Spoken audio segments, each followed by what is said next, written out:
നമസ്കാരം. മഹാശിവരാത്രി കാലഘട്ടമാണിത്. ശിവനെ എങ്ങനെയാണ് ആരാധിക്കേണ്ടത്? ശിവപുരാണത്തിൽ ഇങ്ങനെയൊരു സംഭവം പറയുന്നുണ്ട്. ഒരിക്കൽ സനത്കുമാരൻ ഒരു വിമാനത്തിൽ യാത്ര ചെയ്യുമ്പോൾ പരാശര മഹർഷി തപസ്സനുഷ്ഠിക്കുന്നത് കണ്ടു. സരസ്വതീ നദിയുടെ തീരത്തായിരുന്നു പരാശരൻ തപസ് ചെയ്തത്. സനത്കുമാരൻ അവിടെ എത്തി ഇത്രയും ഏകാന്തമായൊരു സ്ഥലത്ത് ആയിരിക്കുന്നതിൻ്റെ കാരണം ചോദിച്ചു. ഒരു അധ്യാപകൻ എന്ന നിലയിൽ തന്നിൽ നിയോഗിക്കപ്പെട്ട കടമകർത്തവ്യങ്ങൾ നിറവേറ്റുകയും നിരവധി വിദ്യാർത്ഥികൾക്ക് അറിവ് നേടാൻ സഹായിക്കുകയും ചെയ്തതിനാൽ സ്വന്തം മോക്ഷത്തിനായി തപസ് ചെയ്യാൻ തീരുമാനിച്ചിരിക്കുന്നു എന്ന് മുനി മറുപടിയും നൽകി. നന്ദികേശ്വരനിൽ നിന്ന് മുമ്പ് ലഭിച്ച ജ്ഞാനം സനത്കുമാരൻ അദ്ദേഹത്തിന് വെളിപ്പെടുത്തി. ശിവൻ്റെ അനുഗ്രഹം നേടുന്നതിനും മോക്ഷം നേടുന്നതിനുമുള്ള ഏറ്റവും ഫലപ്രദമായ മാർഗങ്ങളായി തപസ്സിനു പകരം മനനം, ശ്രവണം, കീർത്തനാലാപനം പരിശീലിക്കാൻ നിർദ്ദേശിച്ചു.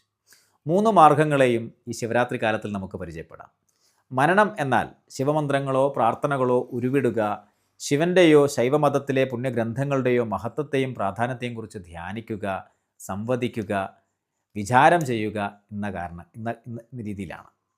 ഇനി ശ്രവണം എന്നാൽ മറ്റുള്ളവരിൽ നിന്ന് അഥവാ ശിവഭക്തരുടെ സമ്മേളനത്തിൽ നിന്ന് ഭഗവാൻ ശിവനെക്കുറിച്ചും ശൈവമത സങ്കല്പങ്ങളെക്കുറിച്ചും ശൈവമതത്തെക്കുറിച്ചുള്ള പുസ്തകങ്ങളെക്കുറിച്ചും നായനാർമാരുടെയോ മറ്റ് ശിവഭക്തരുടെയോ ജീവിതത്തെക്കുറിച്ചോ പ്രവർത്തനങ്ങളെക്കുറിച്ചോ കേൾക്കുക എന്നുള്ളതാണ്.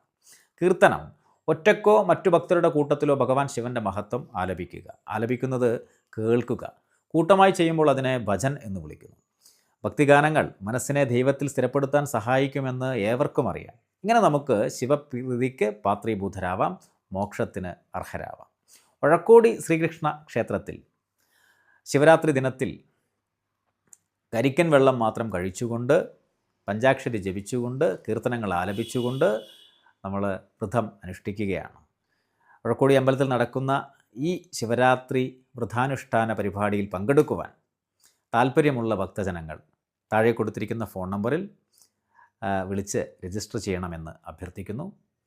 എല്ലാവർക്കും ഈ ശിവരാത്രി അനുഗ്രഹങ്ങളുടെ മഹത്തായ അനുഭൂതികൾ സമ്മാനിക്കട്ടെ എന്ന് പ്രാർത്ഥിച്ചുകൊണ്ട് നന്ദി, നമസ്തേ.